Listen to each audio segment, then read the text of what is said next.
Welcome back or welcome to the Time-Crunched Cyclists podcast. I'm your host, Coach Adam Pulford. Today, we get the special privilege of learning from the man behind the scenes. You may not know it, but this person has either directly written, created, or been a big part of basically any piece of content CTS has produced over the past 20 years. He's written books with legends in the industry such as Joe Friel, Chris Carmichael, Jason Koop. Not only that, but he's been on a fitness journey himself, applying all these same concepts to his time crunch life after racing at a high elite level on the road side of things early on in his career, and then devoting all the energy into kind of basically, creating the business of CTS. So he joins us today as also the editor of the Time-Crunched Cyclists podcast. Jim Rutberg, welcome to the show. Thank you, Adam. Yeah, it's going to be interesting to edit my own voice. Yeah, not only do we get to talk about all the stuff you've written, but then you get to re-listen to it and edit it so that it sounds nice and dandy for everybody to learn from. So, first of all, I got to say, everybody calls you Ruddy. So as I kind of float in and out of Jim and the nickname Ruddy, for our listeners, just know that. And if you do meet this guy out at the Unbound or a Leadville or something like that, they can call you Ruddy too, right?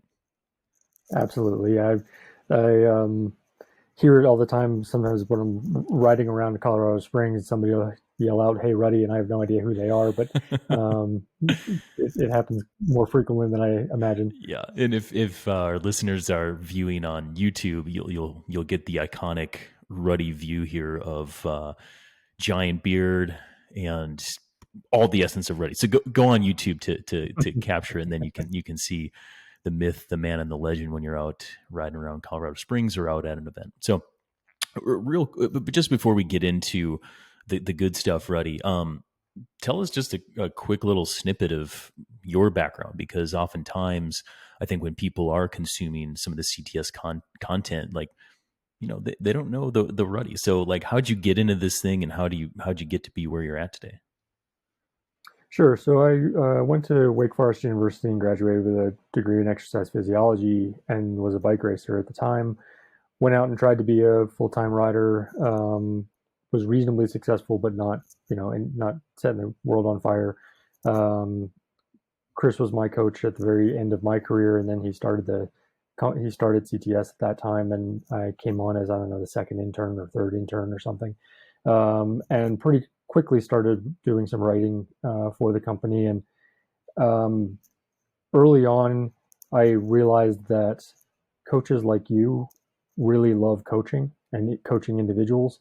And for me, it was less fulfilling to do one-on-one coaching and more fulfilling to reach a broader audience with content and tell the story. And so my career has really evolved into helping other coaches get their messages and their ideas out there. And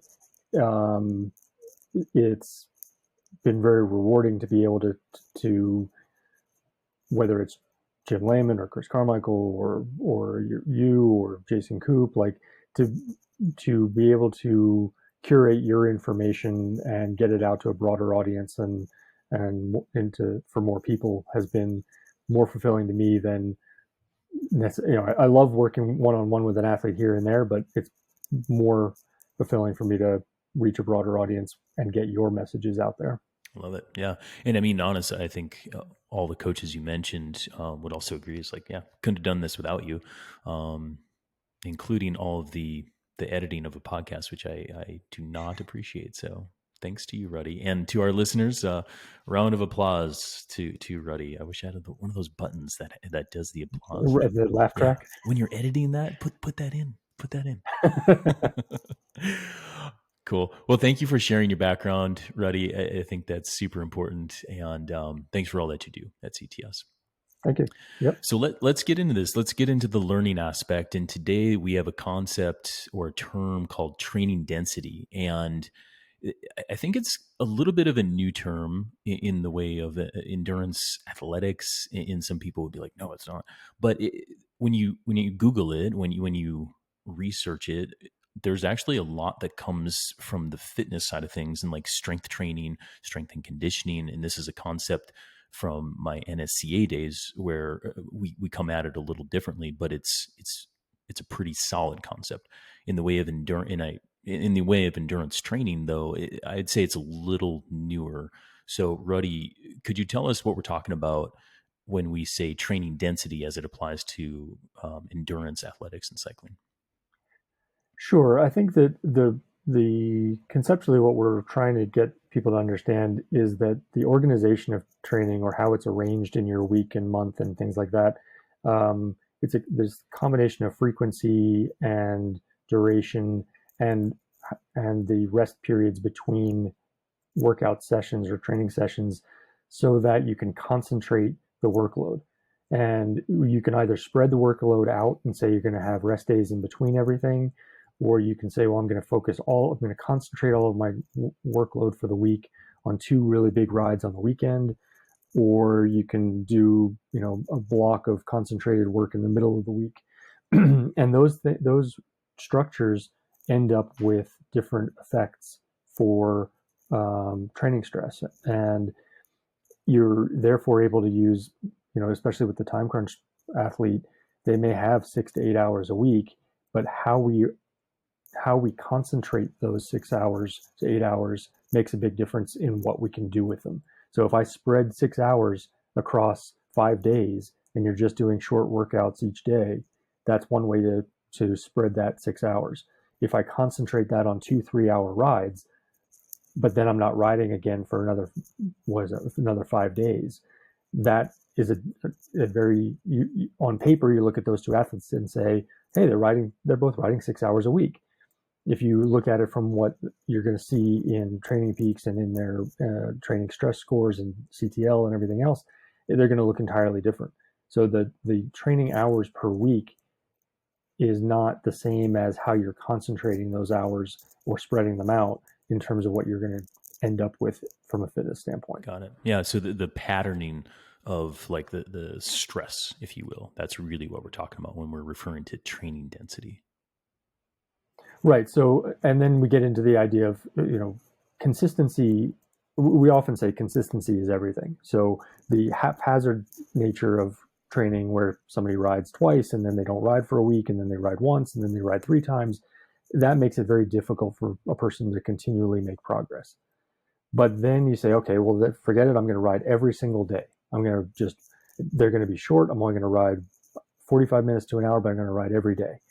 Well, then you run into the opposite problem of you're very consistent, but you're not getting enough concentrated effort and concentrated work to be able to generate enough training stress to make a difference. So there's no perfect way to arrange all of this, but I think people need to have a better understanding of how to organize their training sessions in order to meet the goals that they have. Yeah, fully agree, because in the 2 scenarios that you just described, right? Like it's a little bit of like all or nothing on a day, right? Or on a weekend, and then you just leave it aside. And then the other one is like, well, screw it, all or nothing every single day. And the problem that kind of occurs there is you kind of end up just being all one intensity and kind of all one thing all the time. And we'll go into that a little bit deeper. And so I think that what we're talking about is adding in variety and change in some of these different patternings just from a frequency standpoint that can help to move the needle. And there's a latest research paper out there from researchers in Norway, and I'll link to this as well, exploring some of the benefits of high frequency versus low frequency. But I think, read that if you're very interested in the science. What we'll talk about today is how to apply some of that and really what's going on within that too. Because even from a low frequency training standpoint, meaning let's take the example of the person who's all in on the weekends and then doesn't ride midweek. There's some benefit there that can be gleaned from when you're doing huge events like the Unbound or a Leadville or something like that, where you need a really huge day. And if all you have is 6 hours and you just put it all, you put it all on black, right? You put it all in red, you put it all on Saturday, you get this depth of training that you wouldn't get if you did 6 1-hour sessions, right? Right. So let me turn it back onto Sure. you, because again, you spend more time working with individual athletes and see it on a day-to-day basis. Let's say we have some of the typical scenarios within time-crunched Mm-hmm. cyclists. We have the Masters criterium rider. You coach several of them in the DC area, and that person has 6 to 8 hours a week. But the demands of their sport are going to be high intensity efforts, repeatability of max efforts, sprinting, those kinds of things.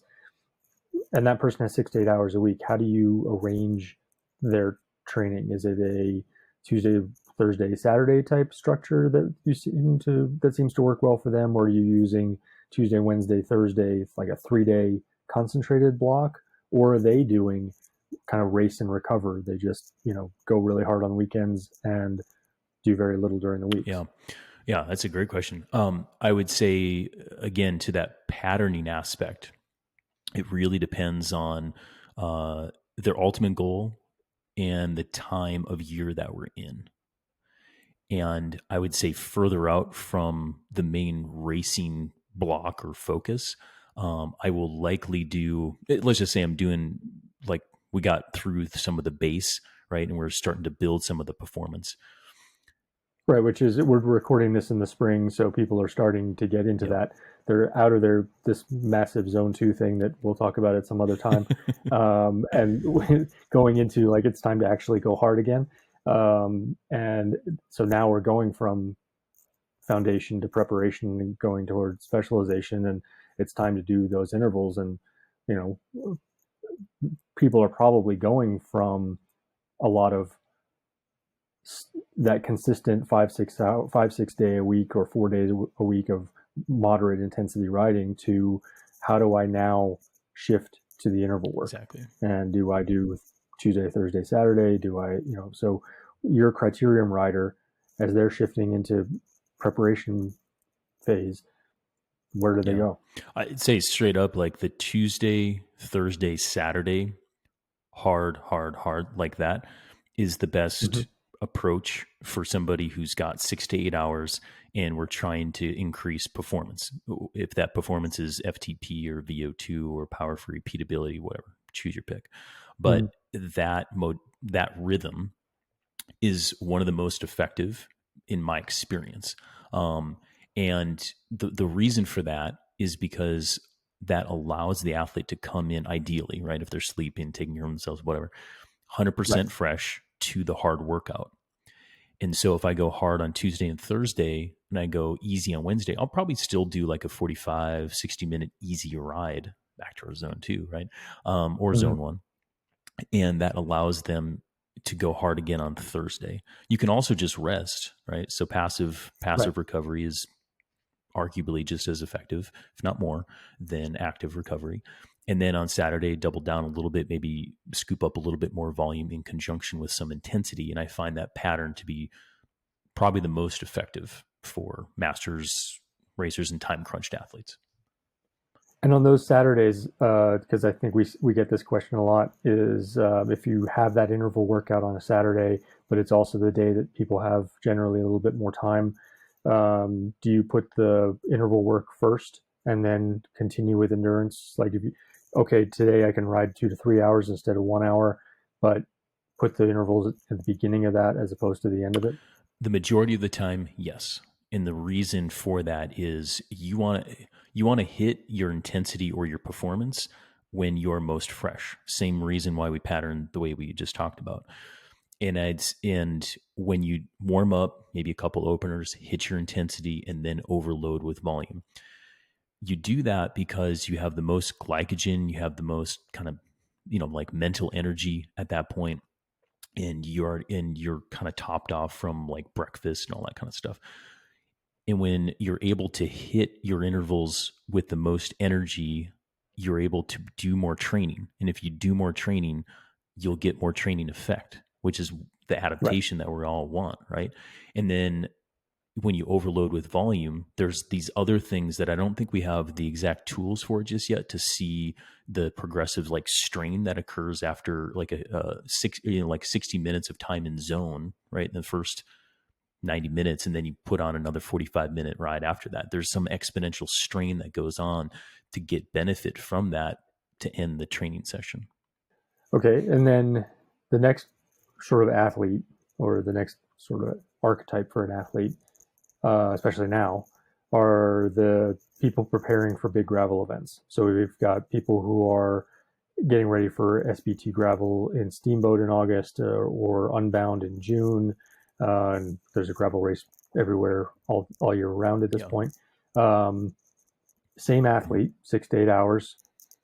Demands of the sport are different because now we're talking 100 to 200 miles on gravel. So it's now really an ultra endurance event. Is the patterning the same, or is that for this athlete, are we now going to Tuesday, Wednesday, Thursday blocks or big weekend blocks in order to get the back-to-back training stimulus? Yeah. When we're getting specific toward that like ultra distance sort of demand of the sport, right?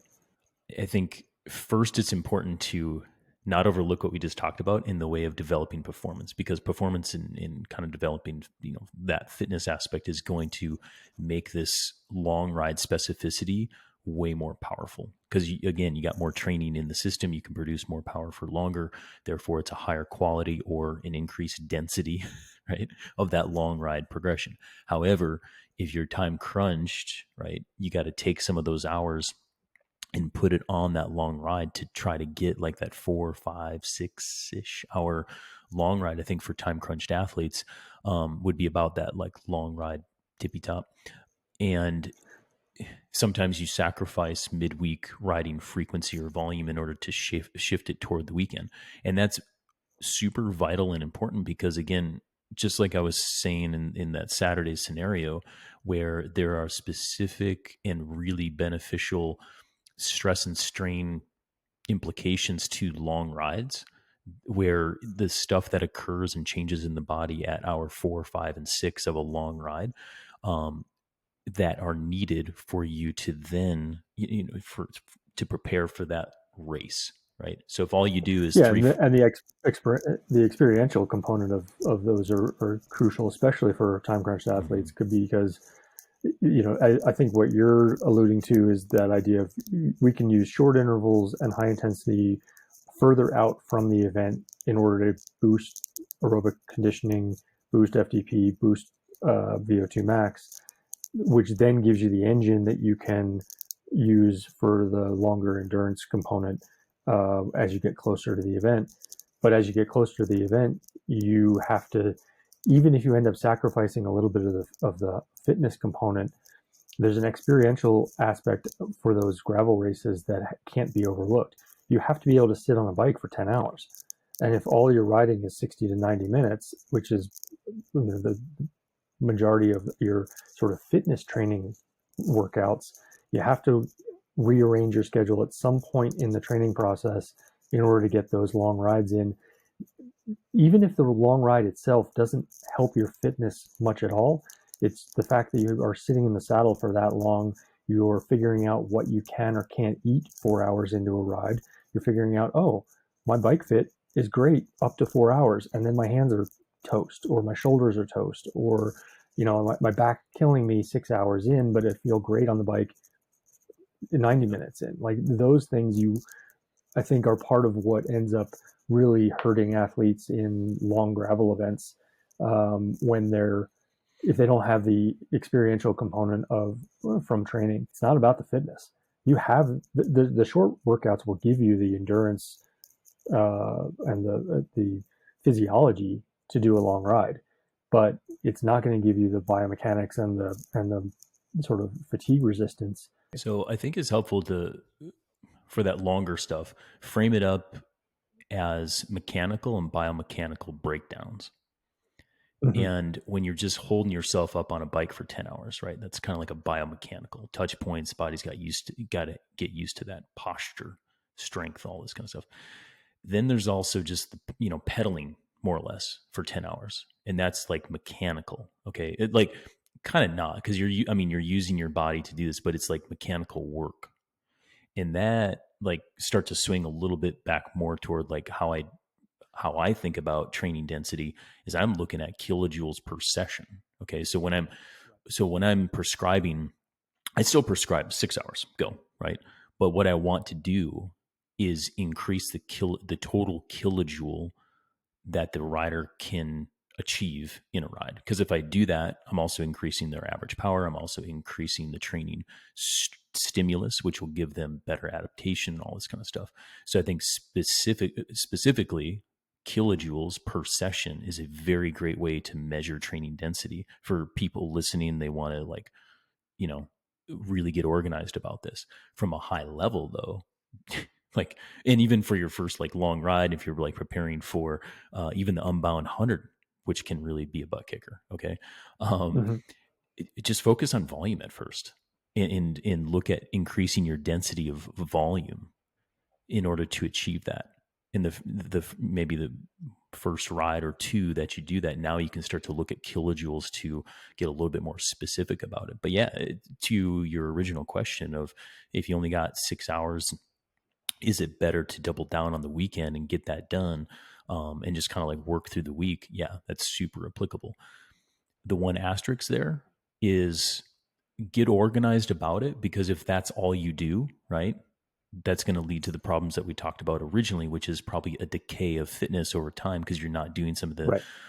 energy system training or like glycolytic threshold, that kind of stuff, midweek. So with the athletes that you've trained, where have you seen that break point where the duration between sessions gets too long to the point where the training stress that you're adding with each subsequent workout is not enough to keep the person even at the same level? Like they're training too infrequently to even hold their fitness, let alone improve it. Yeah.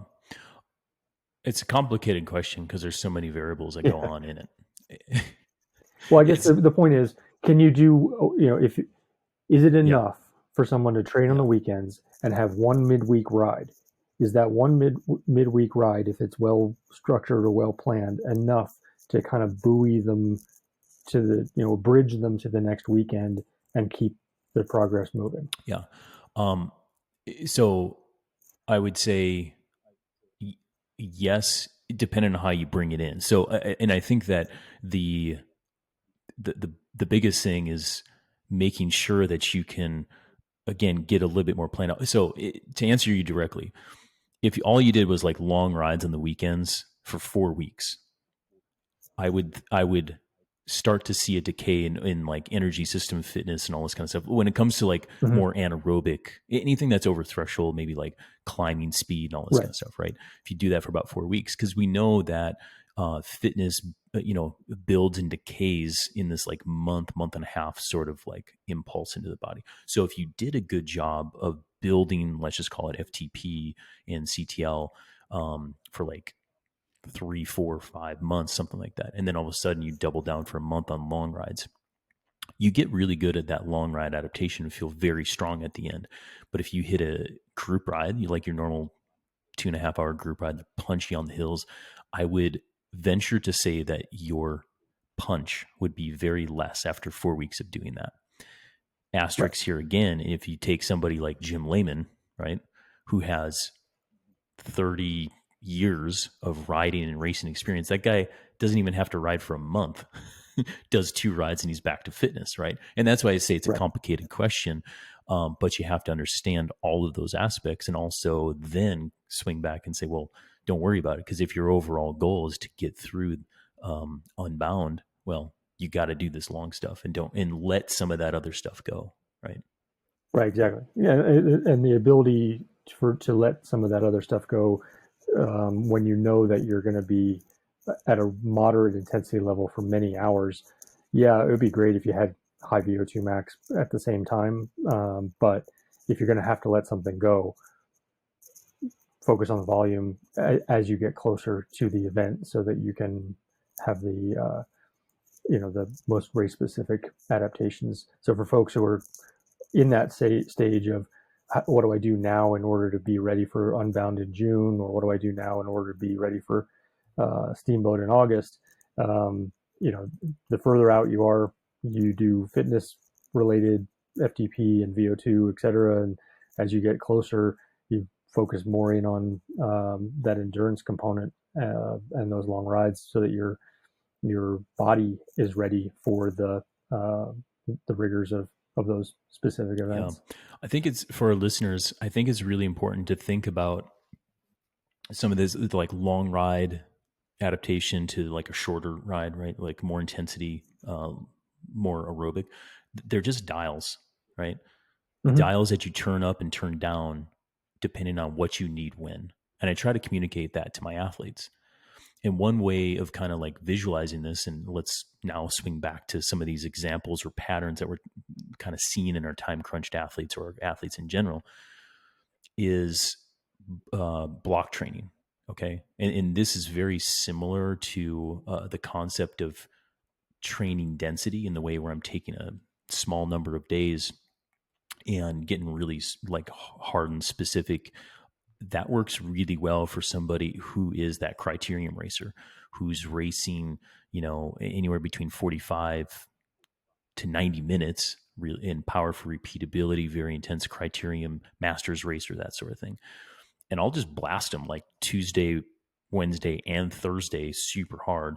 And then I'll rest 2 or 3 days, that kind of thing. Mm-hmm. Or I'll blast them Friday, Saturday, Sunday, and then like 2 days complete rest, a couple of easy days, and then get ready for another block. And then I think it's important not to think about like a 7-day kind of rolling constant, like it's 3-4 kind of rolling, that kind of thing. Right.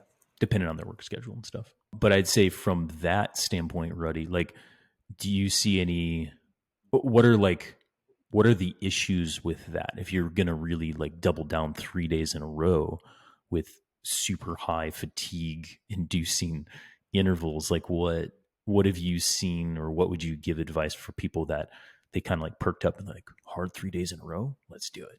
Yeah, I think the biggest thing is that they've got to be they need to be just as committed to the multiple days of recovery after those blocks as they are the multiple days of training in the blocks. And some of the time crunched athletes, them, I know them, they're sort of they're type A folks. They're professional, they're successful professionals. They're kind of hard driven individuals. They get antsy with even 2 days of not getting on their bike, or 3 days of not getting on their bike.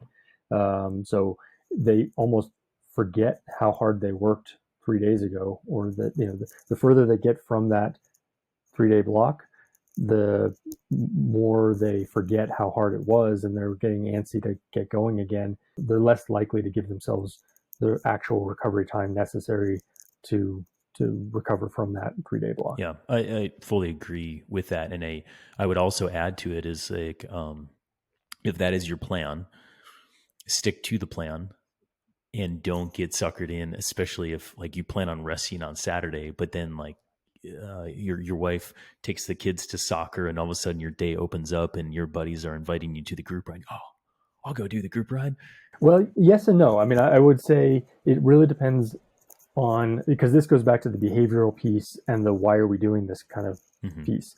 And if it's a person who is very goal oriented and they have an event that's coming up and they have to be very organized about it, absolutely stick with it, stick to the plan, etc.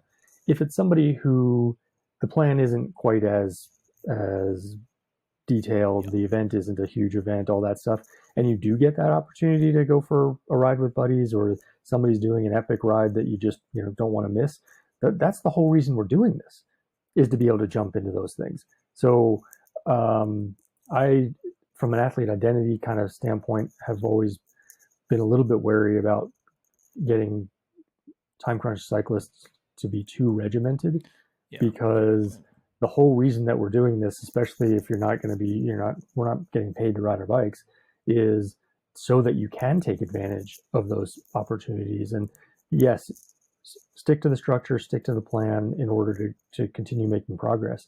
But don't necessarily be afraid of tossing it every once in a while to go do something really cool. Because what are you going to, 6 months later, you're going to look back and go, well, I did my intervals that day, but you missed out on the really cool day that all your buddies went to. Like, that doesn't make any sense. Yeah. So really agree with you on that standpoint. But then, like, if you do that, you should be on the couch on Sunday, like super Yes, chill, pump the exactly. brakes, right? Like, and I do operate like that. I'm trying to a little undertrain those types of athletes, knowing that stuff's going to go sideways and they're going to do a little bit more or jump into that. And that's totally fine. Like, that's why we do it, right? To have fun. I'd say big picture though, like once those legs are screaming and say you've even like pushed the chips in a little bit more, on the week where you shouldn't have, you just need to get it on the back. You need to get the rest on the backside. Yeah. That's the biggest implication. But yeah, I'd say like, and you hit the point on like why all this matters is the fun factor of it all. Because if you're training, to get really tired, you're going to get more fit and then you can go fast, which kind of hits the mark for everybody, right? And Mm-hmm. training density and starting to pay attention to this concept of training density is a really valuable way of doing that. And all you're doing is just condensing work into a shorter time period so that you can overload, rest, and then get better. Be careful because this does cause more fatigue in the short term. You need that rest on the backside.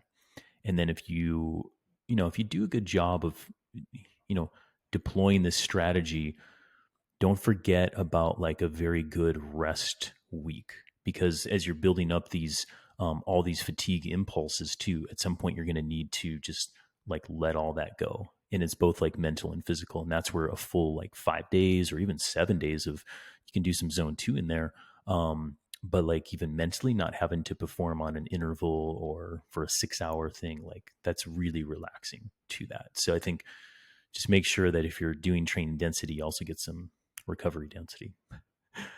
Yeah, exactly. Anything you want to add to that in summary? Ready? I think that the idea, when people consider training density and this concentration of effort, I think it's more. I think one of the important parts of it is it's it can be used as a motivational tool. So when you're looking at your training, going, do I need to train today or not train today? Can I miss it?